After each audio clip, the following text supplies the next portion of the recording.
not sure to say that bringing in a professional is what we actually need. No, I haven't had an opportunity to sit down with the finance director and the public works director and ask them point blank, is this something you can do, or do we need to contract it out? Sure. And the DDA has worked with our previous consultants, Rich and Associates, to do some basic pro formas to get a feel, but they're, for sure, they are not the concrete pro forma for doing a parking deck. So, you know, I think we definitely need to have that financing plan. And there's a lot, obviously there's a lot more to it in terms of making up that bond debt. What parts of different funds are going to go to paying down that bond debt if the parking structure itself cannot support itself, which typically they don't for the first so many years. And Bob, you know that too.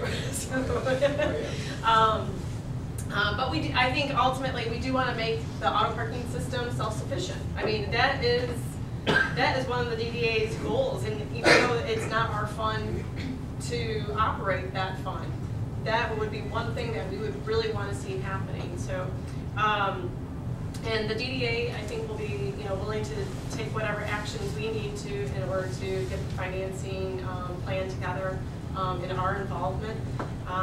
And you know, based on our resolution, we wanted to see something happening within 90 days, knowing that budget planning is going to be happening over the next couple months.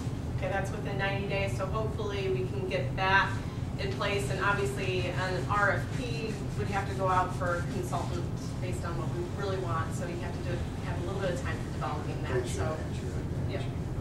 Okay. All right. I'm going to step back just 1 second. Because I know Lars needed to get going, so we wanted to get that question answered. But I do, before we get started, want to lay a couple ground rules, question and answer. Even though we only had 3 people here from the public on Saturday, some of the questions and comments got very lengthy and wordy, so I brought the stopwatch. To respect that people need to get back to work and so forth, we're going to try to keep everybody's questions, comments to a minute, and then let them talk, and then, you know, you can rebut and so forth. But we want to try to keep things a little briefer this time to be fair to everybody. In addition, we want to make sure we stay on task and keep the topic of conversation to the parking. And then third, wait your turn. You want to ask a question, so forth, raise your hand, and I will call on you. So with that. Hi, I'm Rose Sweet from Sweet Communications at 195 West 9 on Tom Perlman's building. I was appalled at the increase in the parking pass rate, and I will not pay for it next year. The other thing is, I would suggest that you get Miller's Parking in here. They're a private company, and they would be very anxious to make money and could come up with some ideal solutions. I think you need to raise the parking fees to $20, or the parking tickets to $20. I don't think $10 is sufficient. And is there a way to get a 1% tax assessment on Rosie patrons? Can you tax them 1% on their bill? Because this is where the parking issue is stemming from right now. The short answer to that question is no. Okay. But I want to back up to the first 2 things you said. First, you said, I'm not willing to pay for more parking, and Miller's wants to make money. So that's the underlying challenge that we face right now, is that no one wants to pay more for parking, but everybody wants more parking. I understand so that. Until folks are willing to pay for more for parking, we're not going to have more parking, and that's the delicate balancing act that we have to try to achieve. I have a tough time collecting from my customers right now. I could not afford the $240 per year parking pass. Last year it was $180. That was a hell of an increase for tiny business owners like myself. I thought it was very unfair.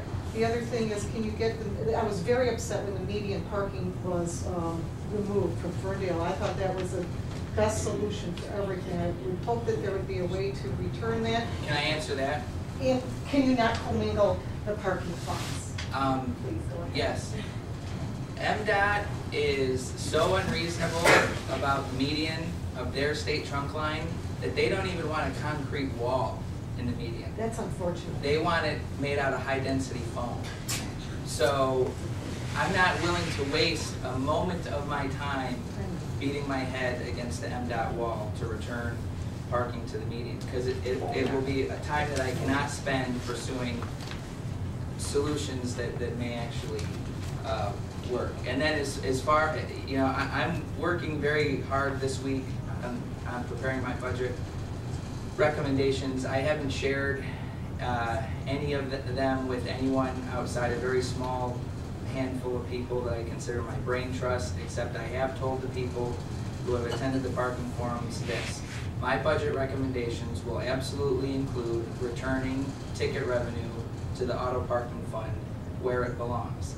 Unfortunately, because that number is in the low six figures, I think around $200,000, that's going to require all of us to give something up out of the general fund.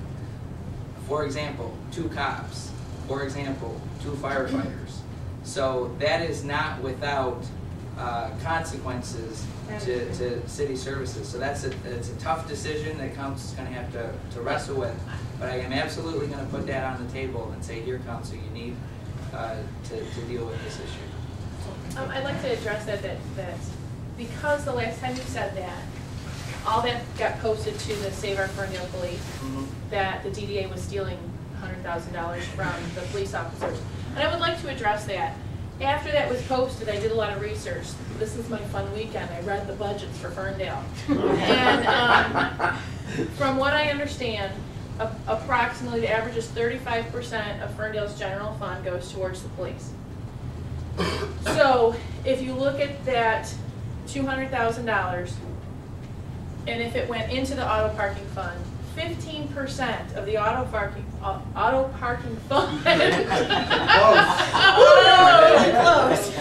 15% of the auto parking fund goes to the police.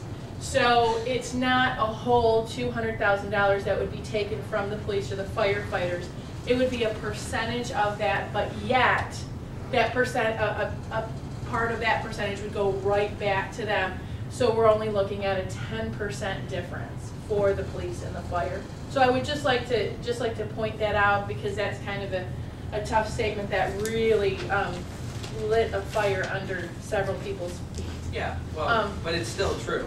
It's still a number in the low six figures. It is. 15% of but we have to put it in its perspective. Well, the perspective is that making that decision to put ticket revenue back in the general fund is going to require the council to make a tough decision. So whether it's 1 cop or 2 cops or a half a cop or the city manager or my administrative assistant or whoever it is, it's it's going to require cuts in the across the board pay cuts for city workers. Absolutely. We could balance next year's budget by reducing the total compensation of every city employee by 20%. Wouldn't have to lay anybody off. Oh my God, that's perfect. Right. But I also would like to. And I'm sure the unions will beg me to cut their compensation by 20%. I would also like, on Rose's comment about a 1% fee to Rosie's clientele, I want to talk about when the parking issue began. It began with Buffalo Wild Wings. I said some of 1% too. So it's really, I totally understand what you're saying, but I just didn't want to put the entire onus on Rosie's. Rosie's was the glass was already full. And so when Rosie's opened up, then it overflowed. But the glass was already full, and I just don't want to put it, I mean, Brian is the chairperson of our parking committee. He has committed a lot of resources and all of our snacks at these meetings, which I really appreciate. But I just didn't want to unfairly put all of it on him. He's a business person just like me, and I've really taken notes from him because he knows how to do it right. And he, I do want to add to that, is he was also the first one to commit to wanting to get that shuttle going. I think that's an excellent idea. I don't know why that didn't happen. It would have been ideal to have night moves or somebody going up and and that's down. exactly what we had. It would have been great. That was exactly who we had, and we had those things lined up, but we didn't have enough participation from other restaurants to make it self-sufficient. So there was going to then be an additional cost to add to be able to run it. And what it boiled down to is, could we actually get people to actually use it? Because then when you compared it to the parking passes or feeding the meter was still a heck of a lot cheaper than extra